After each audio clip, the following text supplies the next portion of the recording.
Jaime before Christ was all bad. You know, you have bad guys and then you have horrible, bad guys. Gabe before Jesus was messed up, man. Overdoses, jail. We're talking about somebody who's got a bullet in his back right next to his spine. I shouldn't even be walking. Before Christ, they used to call me D-boy. I was a Southside kid from Tucson, Arizona.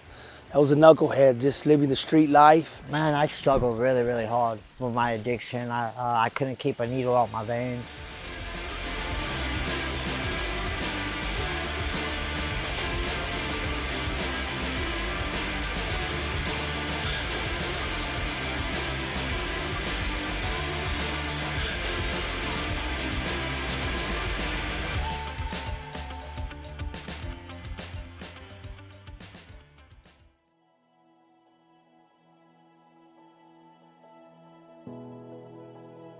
I broke all the laws.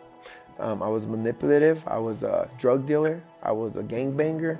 I was, early on drug user. I was home invader. Every which way, as bad as it can get. I've been in county jail probably over 40 or 50 times. Been to prison 5 times. I have about 10 to 12 years in the adult penitentiary.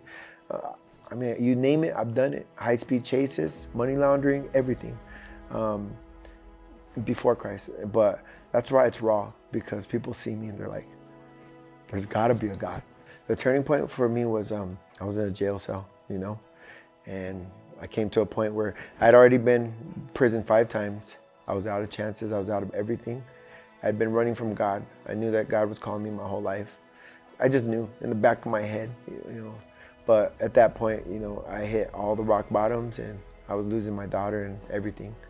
And I just surrendered and I said, God, if it's your plan for me to be in a prison cell for the rest of my life and tell people about you, okay, I'll give you everything. I was done. It wasn't the ultimatum. That's where I was at. And I believed that was my calling. And I surrendered it to God, chose to be in there for the rest of my life. I didn't want to, but I surrendered it and I gave it to God.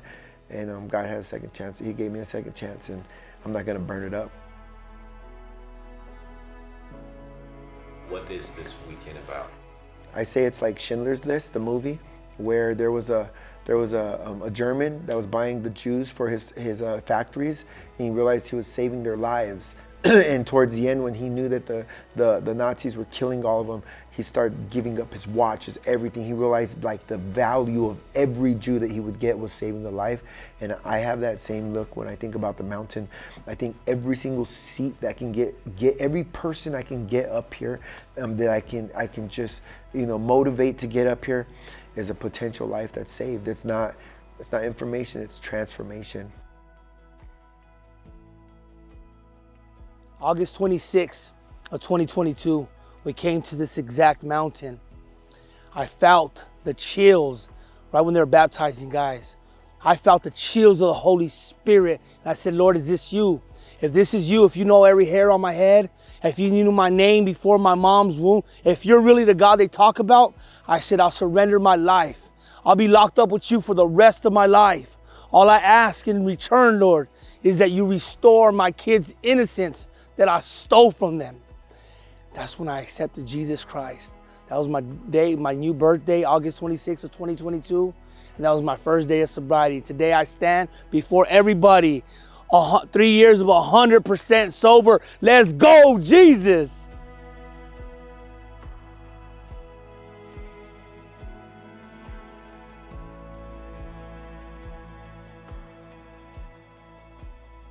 And water walkers. So actually it was an invitation from a brother named Mario. Shout out to Mario. Got invited in when it was about 5 guys or so, somewhere around that time. And as soon as I walked in, I knew it was something special. I knew God was gonna do something with this. I didn't know what it looked like, but I just knew something was gonna happen. A lot of times I just stay quiet. I'm just, okay, let me see what God's gonna do with this. But I just knew it was special. And with time, it just, it was 5 guys, 7 guys, 10 guys, and eventually, man, it's turned into what it is today. And I'm just blessed to be part of it. It's before I even came to Water Walkers. I had gone to a retreat, and I did actually first teaching in front of like a big audience. It was like 300 people. And God moved powerfully in in my life and really grew me. And after we came home, my wife painted a picture, and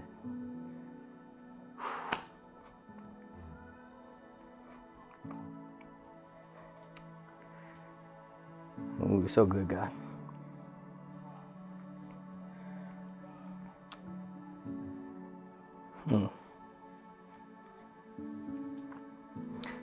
More revelation comes as I'm just talking right now, and she painted a picture. There's trees just like we see right here. There was a river just like we, like a wash down there, and she painted me walking on water.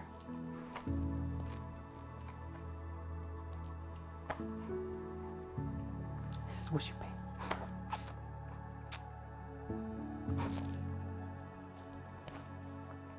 There's a lot of us who share some of the same backgrounds here, like, man, knuckleheads, been told you ain't gonna be nothing, you're gonna amount to nothing, and a lot of it was because of our choices, and we maybe, maybe it was a good guess, based on our actions in the past, and man, that God be able to take that and use it and bless it to, see things like this, where I'm just sitting back, just basking in God's presence, and be like, man, God, you're so good. Look at what you've done. Men are getting baptized right now, and I'm just like, God, look at what you've done.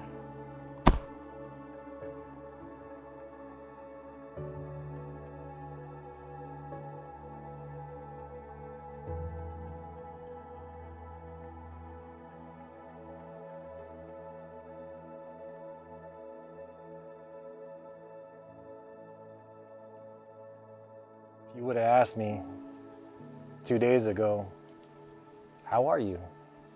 I would have said, like everybody else, I'm good. But I wasn't. I was dying inside. I had to learn it's okay not to be okay. It was hard.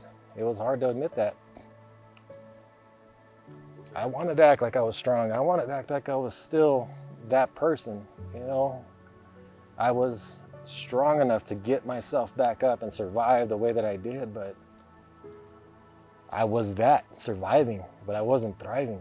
What changed the biggest in vulnerability for me was I had to realize that I needed people around me to be vulnerable with. I couldn't just be vulnerable with myself and keep asking God, why? Why isn't this happening? Why aren't these changes occurring? What I didn't realize is God's beautiful creation all around us. God created us, most importantly, for community, for relationship.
we don't care about your past here.